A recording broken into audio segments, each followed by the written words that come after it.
தந்தை, மகன், தூய ஆவியின் பெயராலே ஆமென். இயேசுவில் அன்புக்குரிய சகோதர சகோதரிகளே,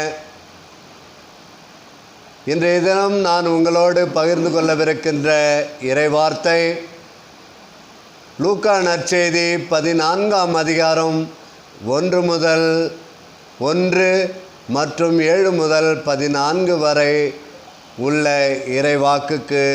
இறைவாக்கை நான் உங்களோடு பகிர்ந்து கொள்ளவிருக்கின்றேன். அக்காலத்தில் ஓய்வு நாள் ஒன்றில் இயேசு பரிசேயர் தலைவர் ஒருவருடைய வீட்டிற்கு உணவருந்த சென்றிருக்கின்றார். அங்கிருந்தோர் அவரை கூர்ந்து கவனித்து விருந்தினர்கள் பந்தியில் முதன்மையான இடங்களை தேர்ந்து கொண்டதை நோக்கிய இயேசு அவர்களுக்கு கூறிய அறிவுரை: ஒருவர் உங்களை திருமண விருந்திற்கு அழைத்தால் பந்தியின் முதன்மையான இடத்தில் அமராதீர்கள். ஒருவேளை உங்களை விட மதிப்பிற்குரிய ஒருவரையும் அவர் அழைத்திருக்கலாம். உங்களையும் அவரையும் அழைத்தவர் வந்து உங்களிடத்தில், இவருக்கு இந்த இடத்தை விட்டு கொடுங்கள் என்பார். அப்பொழுது நீங்கள் வெட்கத்தோடு கடைசி இடத்திற்கு போகக்கூடும் என்று சொல்லுகின்றார்.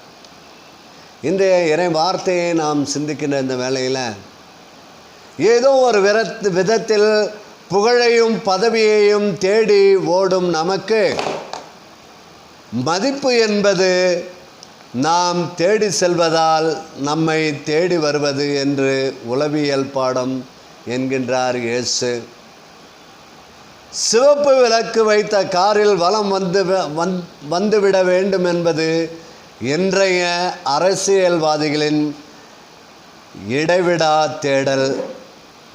நம்மை தேடி வர வேண்டிய மதிப்பு மரியாதைக்கு சாமானிய மனிதர்களிடையும் அவ்வளவு மெனக்கடல்கள்.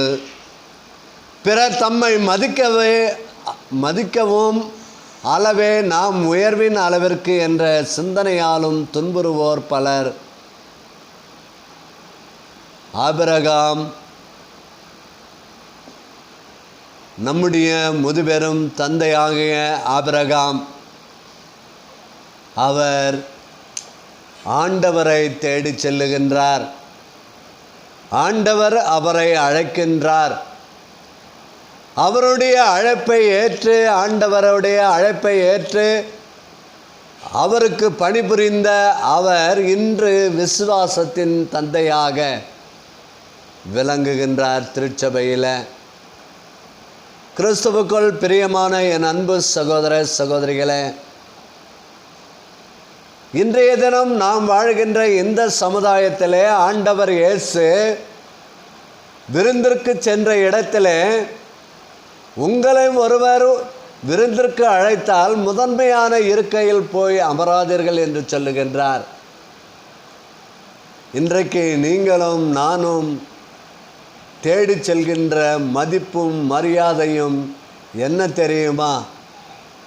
இந்த உலகத்திலே நான் தான் முதன்மையான இடத்தை பிடிக்க வேண்டும், நான் தான் முதல்வனாக இருக்க வேண்டும், நான் சொல்வதை தான் மற்றவர்கள் கேட்க வேண்டும், என்னுடைய வார்த்தையை தான் அவர்கள் வேத வாக்காக எடுத்துக்கொள்ள வேண்டும், நான் என்ன செய்கின்றனோ அதைத்தான் அவர்கள் நல்லது என்று சொல்ல வேண்டும்.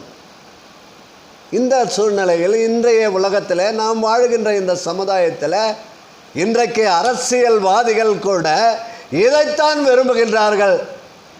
என் அன்பு சகோதர சகோதரிகளே, ஆண்டவர் இயேசு உன்னை அழைத்தவர் வந்து இந்த இடத்தை அடுத்தவருக்கு விட்டு கொடுங்கள் என்று சொன்னால், அங்கே அவமானத்தோடு நீ மற்ற இடத்திற்கு செல்ல வேண்டி வரும். என் அன்புக்குரிய சகோதர சகோதரிகளே, இன்றைக்கு ஆண்டவர் நம்மை அழைத்திருக்கின்றார். அவருடைய விருப்பத்தை நாம் நிறைவேற்றும் அளவிற்கு கிறிஸ்துவன் என்ற பெயரை தாங்கியிருக்கின்ற நாம் ஒவ்வொருவரும், கிறிஸ்துவல் என்ற பெயரை தாங்கியிருக்கின்ற நாம் ஒவ்வொருவரும் அந்த கிறிஸ்துவனுடைய வார்த்தையின்படி நடக்கின்றோமா? கிறிஸ்துவை நாம் பிரதிபலிக்கின்றோமா? இன்று முதன்மையான இருக்கைகளை விட்டுவிட்டு கடைசியான இடத்திற்கு நாம் செல்லுகின்றோமா? ஆண்டவர் இயேசு இதைத்தான் சொல்லுகின்றார். முதன்மையானோர் சிலர் கடைசியாவர், கடைசியானோர் சிலர் முதலாவர் என்று சொல்லுகின்றார். இன்றைக்கு நாம் எப்படி வாழ்கின்றோம் சிந்திப்போம், ஜெபிப்போமா? எங்களின் அன்பு தெய்வமே இயேசு சாமி, இதோ நேர் சொல்லியிருக்கின்ற இந்த நற்செய்தி வழியாக ஒருவர் உங்களை விருந்திற்கு அழைக்கின்ற பொழுது நீர் முதன்மையான இடத்தில் போய் அமராதே, உன்னையும் மற்றவரையும் அழைத்தவர் அவருக்காக இந்த முதன்மை சீட்டை விட்டு கொடுங்கள் என்று சொல்லும் பொழுது நீ அவமானப்பட்டு செல்லுவாய். ஆகவே நீ பின்னால் அமைதியான ஓர் இருக்கைக்கு செல். அங்கே உன்னை அழைத்தவர் வந்து, நண்பா ஏன் இங்கே இருக்கின்றாய், முன்னாடி வாரும் என்று அவர் உன்னை அழைக்கின்ற பொழுது நீ அனைவர் முன்னிலையிலும் நீ பெருமைப்படுத்தப்படுவாய் என்பதை ஆண்டவர் இயேசு இந்த நற்செய்தி வழியாக நமக்கு சொல்லியிருக்கின்றாரே. இதோ நம்முடைய குடும்பத்தில் எத்தனை ஏற்றத்தாழ்வுகள் வருகின்றன. குடும்பத்தில் படித்தவர்களுக்கு ஒரு மதிப்பு, படிக்காதவர்களுக்கு ஒரு மதிப்பு, ஏழைகளுக்கு ஒரு மதிப்பு, பணக்காரர்களுக்கு ஒரு மதிப்பு என்று நாம் பல வகை பிரிவினைகளால் நாம் மனிதர்களை பலப்படுத்துகின்றோமே. அந்த பலவீனங்களிலிருந்து ஆண்டவர் இயேசு இன்று நம்மை விடுவிக்கின்றார். இதோ ஆண்டவர் இயேசுவினுடைய இந்த சிலுவையை உற்று நோக்குங்கள். நம்மை எல்லா பலவீனங்களிலிருந்தும் பலப்படுத்துகின்ற ஆண்டவர் இயேசு நமக்காக சிலுவையில் அறையப்பட்டார், நமக்காக காரி உமிழப்பட்டார், நமக்காக கல்வாரிக்கு அழைத்து செல்லப்பட்டார், நமக்காக கல்வனை போன்று கழுமரத்திலே தொங்கவிடப்பட்டார், நமக்காக தன்னுடைய இறுதி மூச்சையும் விட்டிருக்கின்றார். அந்த ஆண்டவர் இயேசு இன்று நமக்கு விட்டு சென்றிருக்கின்ற அந்த அன்பை, அந்த அமைதியை, அந்த இரக்கத்தை நாம் ஒருவர்களோடு பகிர்ந்து கொள்ளவும், நம்முடைய குடும்பங்களிலே முதலே பகிர்ந்து கொள்ளவும் தேவையான ஆற்றலை கொடும் ஆண்டவரே என்று கேட்போம். எல்லாம் வல்ல இறைவன், இரக்கம் நிறைந்த இறைவன், அமைதி நிறைந்த இறைவன், சமாதானம் நிறைந்த இறைவன், உங்களுக்கு அமைதி உரித்தாகுக என்று கூறிய அந்த ஆண்டவர் இயேசு கிறிஸ்து நம் ஒவ்வொருவருக்கும் அமைதியை நிறைவாக தந்து வழி நடத்துவாராக.